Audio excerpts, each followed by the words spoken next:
இந்த நிகழ்ச்சியில் எனக்கு வழங்கப்பட்டிருக்கக்கூடிய தலைப்பு திராவிடமும் பொருளாதார மாற்றமும் என்பது.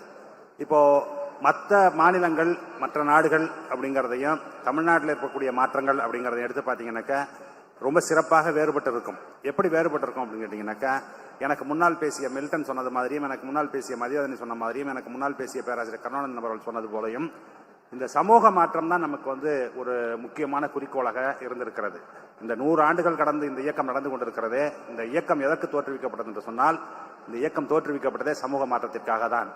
அதனுடைய ஒரு சைடு தான் என்னன்னு கேட்டீங்கன்னா, ஒரு பை ப்ராடக்ட்னு சொல்லுவோம்ல, இந்த மாதிரி ஒரு பை ப்ராடக்ட் தான் என்னன்னு கேட்டீங்கன்னாக்கா இந்த பொருளாதார மாற்றம் அப்படிங்கிறது. சமூகத்தை நாம் மாற்றிருக்கிறோம், அதனால் பொருளாதாரத்தில் ஏற்பட்ட மிகப்பெரிய மாற்றம் அப்படிங்கிறது என்ன அப்படின்னு பார்த்தீங்கன்னாக்கா, வறுமை என்பதை மிகப்பெரிய அளவில் ஒழித்திருக்கிறோம். எந்த அளவுக்கு ஒழித்திருக்கிறோம் என்று சொன்னால், இதை நாம சொல்லல, ஒன்றிய அரசினுடைய புள்ளி விவரங்களை தொகுக்கக்கூடிய அமைப்பான NSO, நேஷனல் ஸ்டாட்டிஸ்டிக்கல் ஆர்கனைசேஷன், அவர்கள் என்ன சொல்கிறார் என்று சொன்னால், தமிழ்நாட்டில் வறுமை என்பது அறவே ஒழிக்கப்பட்டு விட்டதுங்கிறது தான் சமீபத்தில் வந்திருக்கக்கூடிய புள்ளி விவரம். அந்த பெருமை எப்படி நமக்கு கிடைத்திருக்கிறது அப்படின்னு கேட்டீங்கன்னாக்கா, நாம் அதை நோக்கி பயணிக்கவில்லை. நாம் எதை நோக்கி பயணித்தோம் என்று சொன்னால், நாம் இங்க இருக்கும் மக்களை எல்லாம் ஒரு சுயமரியாதை உள்ளவர்களாக மாற்ற வேண்டும் அப்படிங்கிறது நம்முடைய அடிப்படை குறிக்கோள்.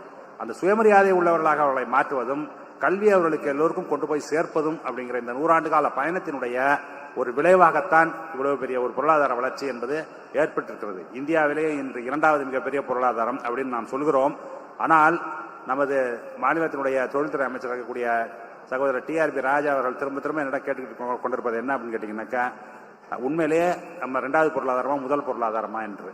அந்த கேள்விக்கு ஒரு நியாயம் இருக்கிறது. ஏன் என்று சொன்னால், மகாராஷ்டிரா தான் முதலிடமாக கருதப்படுகிறது இப்பொழுது. அதற்கு என்ன காரணம் அப்படின்னு பார்த்தீங்க அப்படின்னு சொன்னீங்கன்னாக்கா, புள்ளி விவரங்களை தொகுக்கும் பொழுது அந்த பெருநிறுவனங்களுடைய தலைமையகங்கள் எங்கு பதிவு செய்யப்பட்டிருக்கிறதோ அந்த மாநிலத்தினுடைய கணக்கிலே அது எழுதப்பட்டுவிடும். அதுதான் இருக்கக்கூடிய பெரிய ஒரு சிக்கல். இப்போ எடுத்துக்காட்டாக உங்களுக்கு சொல்ல வேண்டும் என்று சொன்னால், இப்போ ஐபோன் தயாரிப்பதற்காக டாடா நிறுவனம் மிகப்பெரிய தொழிற்சாலையை தமிழ்நாட்டில் துவங்கி உள்ளது.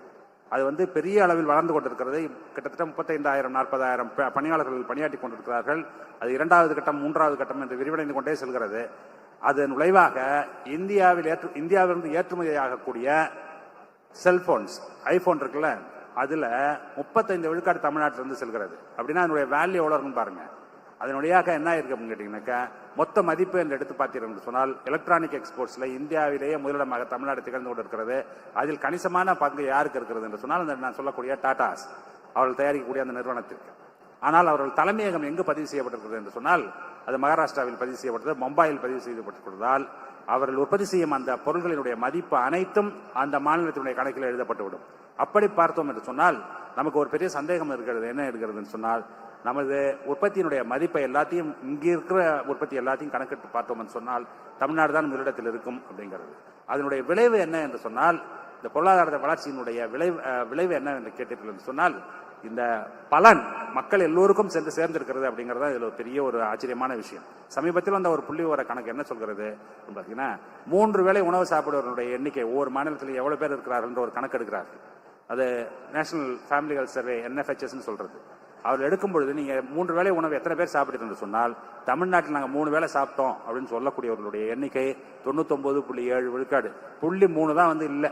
அது ஏதாவது ஏதாவது சுகர் இருந்து சாப்பிடாம இருக்கிறானா என்னன்னு தெரியல எனக்கு. என்ன 99.7. ஆனால் உலகம் முழுவதும் மார்த்தட்டி கொண்டிருக்கிறார்களே, எங்க குஜராத் மாடல் குஜராத்தில் 3 வேளை சாப்பிடுவதனுடைய எண்ணிக்கை 30 விழுக்காடு. 70% ஆட்களுக்கு என்ன இல்லை, 3 வேளை சாப்பாடே இல்லை. அப்படி இருக்கக்கூடிய வளர்ச்சியை பற்றி நம்ம கம்பேரே பண்றதுல அர்த்தம் இல்லை. குஜராத்தையும் தமிழ்நாட்டையும் கம்பேர் பண்ணுவதில் அர்த்தம் இல்லை என்பதற்காக அதை எடுத்து சொல்கிறேன். அதேபோல் நேற்று முந்தா நாள் பார்த்தீங்க அப்படின்னு சொன்னீங்கன்னாக்கா, இந்து பத்திரிகையில் ஒரு புள்ளி விவரம் வெளியிடப்பட்டுள்ளது. என்ன அப்படின்னு கேட்டீங்கன்னாக்கா, நம்ம இருக்கக்கூடிய மாநிலத்தில் இருக்கக்கூடிய பள்ளிகள் என்ன மாதிரி வசதிகளை பெற்றிருக்கின்றன, அதை மற்ற மாநிலங்களோட ஒப்பிட்டு பார்க்கிறார்கள். எனக்கு நம்பவே முடியல. என்ன அப்படின்னு கேட்டீங்கன்னா, பள்ளிக்கல்வித்துறை அமைச்சர் எனக்கு தொலைபேசியில் அழைத்து இந்த புள்ளி விவரங்களாம் நான் நம்பலாமா அப்படின்னு கேட்டாரு. நான் சொன்னேன், நம்ம கொடுக்குற புள்ளி விவரம் இல்லது, அது ஒன்றிய அரசு கலெக்ட் பண்ற புள்ளி விவரம் தான். அந்த புள்ளி விவரத்தின்படி தான் அந்த வந்திருக்குது நமக்கு அப்படின்ட்டு. எந்த அளவுக்கு அப்படின்னு கேட்டீங்கன்னாக்கா, இப்போ பள்ளிக்கூடங்களில் இப்போ டிஜிட்டல் லைப்ரரி என்பது மிகவும் அத்தியாவசியமான ஒன்றாக போய் கொண்டிருக்கிறது. ஏன்னா இப்போ எல்லா செய்திகள் எல்லாம் பிள்ளைகள் படிப்பது என்பது எப்படி இருக்கிறது, எல்லாம் செல்போன் வழியாகவும் டிஜிட்டல் வழியாகவும் தான் படித்துக் கொண்டிருக்கிறார்கள். அப்படி பார்த்தோம் என்று சொன்னால், தமிழ்நாட்டில் 99.7 விழுக்காடு பள்ளிகளில் என்ன இருக்குதுன்னா டிஜிட்டல் லைப்ரரி. உத்தரப்பிரதேசத்தில் எவ்வளவு இருக்குதுன்னு கேட்டீங்கன்னா 1 விழுக்காடு பள்ளியில் கூட இல்லை. அதுபோல் நீங்க வட மாநிலங்களோட ஒப்பிட்டு பார்க்கிறீர்கள் என்று சொன்னால், இந்த மாதிரி என்ன இருக்குன்னு எல்லா அவர்களெல்லாம் எங்கோ வெகு தொலைவில் இருந்து கொண்டிருக்கிறார்கள். நம்ம அப்படிதான் இருந்தோம். ஆனால் 50 வருஷத்துக்கு முன்னாடி எப்படி இருந்தோம்னு கேட்டிங்கன்னா, நமக்கும் பீகாருக்கும் எந்த விதத்திலும் வேறுபாடு கிடையாது. தனிநபர் வருமானம் எடுத்தீங்கன்னா அவங்க எந்த அளவில் இருந்தாங்களோ அதே அளவில் தான் நாமும் இருந்தோம். ஆனால் இந்த 50 ஆண்டுகளுக்கு பிறகு 70 ஆண்டுகளுக்கு பிறகு நாம் இப்போ எங்கே இருக்கிறோம்னு சொன்னால், தமிழ்நாட்டினுடைய வருமானம், சராசரி தனிநபர் வருமானம் என்பது இந்திய சராசரியை விட 2 பங்கு கூடுதலாக இருக்கிறது. அது ஒரு புறம். இதை நாம் என்னவாக ஆக்க நினைக்கிறோம் என்று சொன்னால் 5 மடங்காக ஆக்க வேண்டும் என்ற ஒரு கனவு நமக்கு இருக்கிறது. அதைத்தான் நமது முதலமைச்சர் மீண்டும் மீண்டும் சொல்லிக் கொண்டிருக்கிறார். $1 trillion கனவு என்பது என்ன என்று சொன்னால், இப்பொழுது இருக்கும் வருமானத்தை, தமிழ்நாட்டில் இருக்கும் ஒரு தனிநபரின் வருமானத்தை இப்பொழுது இருப்பதை போல் இன்னும் 3 மடங்கு அதிகமாக்குவது அப்படிங்கிறது. அதற்கான திட்டங்களைத்தான் நாம் தொடர்ந்து செயல்படுத்தி கொண்டிருக்கிறோம். அதில் குறிப்பாக எனக்கு முன்னால் பேசிய மதிவதனியாக இருக்கட்டும், மில்டன் ஆகட்டும் சொன்னது போல் சமூக மாற்றம் நமக்கு குறிக்கோளாக இருக்கிறது. அப்படிங்கிறதுனால தான் நேற்றும் இன்றைக்கும் வந்திருக்கக்கூடிய புள்ளி விவரங்கள் என்ன சொல்கின்றன. இந்து பத்திரிகை நீங்க பார்த்திருப்பீங்க. எப்படி அப்படின்னு கேட்டீங்கன்னாக்கா, முத்தமிழறிஞர் கலைஞர் அவர்கள் கொண்டு வந்த சிறப்பு உள்ஒதுக்கீடு திட்டத்தின் வாயிலாக பட்டியலின பிரிவிலேயே மிகவும் பின்தங்கிய இந்த அருந்ததியர்கள் அவர்கள் எவ்வளவு பேர் அதில் பயன்பெற்றிருக்கிறார்கள். ஒன்னொன்னுலையும் பார்த்தீங்க, இன்ஜினியரிங்ல அட்மிஷன் எப்படி ஆகியிருக்கு, மெடிசன்ல அட்மிஷன் எப்படி ஆயிருக்கு, டெக்னிக்கல் எஜுகேஷன் அட்மிஷன் எப்படி அதிகமாயிருக்கு, இன்னைக்கு போட்டிருக்க ஆர்ட்ஸ் அண்ட் சயின்ஸ்ல அவ்வளவு அதிகமாக இருக்கிறது என்று, அதே போல் வேலைக்கு சேர்பவர்களுடைய எண்ணிக்கை அதிகமாக இருக்கிறது என்று.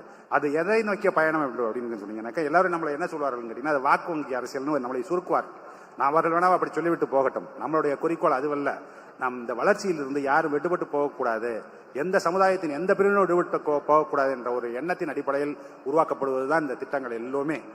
அதே போல் இப்பொழுது மற்றொரு திட்டம் இப்போ நாம் செயல்படுத்தி கொண்டிருக்கிறோம். என்ன அப்படின்னு கேட்டீங்கன்னாக்கா, பெண்கள் பெருமளவில் கல்வி பெற வேண்டும். அப்படிதான் வளர்ச்சி என்ன ஆகும் அப்படின்னு கேட்டீங்கன்னாக்கா, நமது $1 trillion கனவு அப்படிங்கிறது கைப்பட வேண்டும் என்றால், விரைவில் நாம் அதை அடைய வேண்டும் என்று சொன்னால், பெண்களின் பங்களிப்பு என்பது மிகப்பெரிய அளவில் இருக்க வேண்டும். அது நிகழ்ந்து கொண்டிருக்கிறது. ஆனால் அது போதாது, இன்னும் மேலும் வர வேண்டும் என்ற எண்ணத்தில் தான் இந்த புதிய திட்டம். நம்ம கல்லூரி கல்விக்கு செல்லும் பெண்களின் எண்ணிக்கை அதிகமாக்க வேண்டும் என்பதற்காக மாதம் $1000 உதவித்தொகை வழங்கும் இந்த திட்டத்தை நமது அரசு செயல்படுத்தி கொண்டிருக்கிறது. அதன் விளைவு என்ன என்று கேட்டீர்கள் சொன்னால், இந்த 3 ஆண்டுகளில் பள்ளி படிப்பை முடித்துவிட்டு கல்லூரியில் சேரும் பெண்களின் எண்ணிக்கை என்பது, குழந்தைகளின் எண்ணிக்கை என்பது 30 விழுக்காடு உயர்ந்திருக்கிறது. அதன் வழியாக தமிழ்நாடு என்ன கனவை நோக்கி பயணித்துக் கொண்டிருக்கிறது சொன்னால், இந்த $1 trillion கனவை அடைவதற்கான படிகளை நாம் எடுத்து வைத்துக் கொண்டிருக்கிறோம்.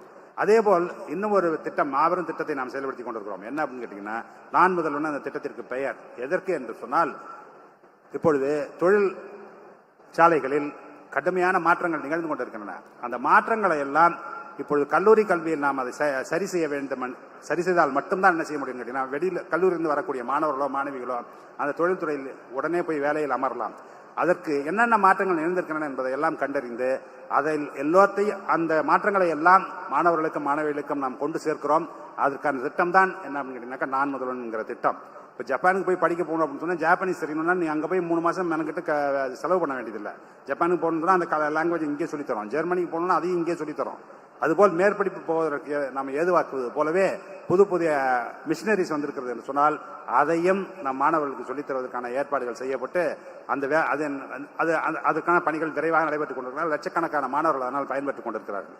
அதன் அடுத்த பகுதியாக நம்ம எல்லாம் இப்பொழுது மிகவும் அதிர்ச்சியோடும் என்ன நடக்க போதோன்னு ஆச்சரியமா பார்த்திருக்கக்கூடிய ஒரு விஷயம் என்பது செயற்கை நுண்ணறிவு, ஆர்டிபிஷியல் இன்டெலிஜென்ஸ். இந்த ஆர்டிபிஷியல் இன்டெலிஜென்ஸ் வந்தா என்ன ஆகும் அப்படின்னு ஒரு 2 விதமான பொசிஷன்ஸ் இருக்கு. அதில் ஒன்று என்ன சொல்றேன்னா, மிகப்பெரிய அளவில் வேலை இழப்பு ஏற்படும் என்பது, அதே சமயத்தில் வேலை பெரிய அளவில் உருவாகும் என்பது, வேறு விதமான வேலைகள் உருவாகும். என்ன மாதிரி வேலைகள் உருவாகும் சொன்னா, அந்த ஏஐ ட்ரெயின் பண்ணுவதற்கு உண்டான ஆட்கள் தேவை அப்படிங்கிறதை கணக்கில் கொண்டு நமது முதலமைச்சர் அவர்கள் அமெரிக்க பயணத்தின் போது கூகுள் நிறுவனத்திற்கு சென்று அவர்களுடைய உதவியை கோரி இப்பொழுது அவர்கள் முன் வந்திருக்கிறார்கள். எதற்கு என்று சொன்னால், தமிழ்நாட்டில் 20 லட்சம் மாணவர்களுக்கு ஏஐ பற்றிய ஒரு பயிற்சியை வழங்குவதற்கு அந்த நிறுவனம் முன் வந்திருக்கிறது. அதற்கான ஒப்பந்தமும் கையெழுத்திடப்பட்டுள்ளது. அப்படி அந்த திட்டம் செயல்பட தொடங்கும் பொழுது நாம் எதை பற்றி கவலைப்பட்டுக்கிறோமோ அந்த கவலை நீங்கி அதில் கிடைக்கக்கூடிய வேலை வாய்ப்புகளை பெறும் வாய்ப்பு நம் மாணவர்களுக்கு கிடைக்கும். அதன் வழியாகவும் நாம் என்ன செய்ய போகிறோம் என்று சொன்னால், இந்த நம்ம லட்சியமான $1 trillion எக்கானமியை நோக்கி நாம் நகர்வோம். அதற்கு அடித்தளமாக இருப்பது நம்ம சமூகத்தில் ஏற்படுத்தியிருக்கிற மாற்றம், ஏற்படுத்தி கொண்டிருக்கிற மாற்றம். அந்த வழியாகத்தான் இந்த பொருளாதார வளர்ச்சி நடைபெற்றுக் கொடுக்கிறது என்று கூறி இந்த வாய்ப்புக்கு நன்றி கூறி அண்ணன் ராசா அவர்களுக்கு வழிவிட்டு அமைகிறேன். நன்றி, வணக்கம்.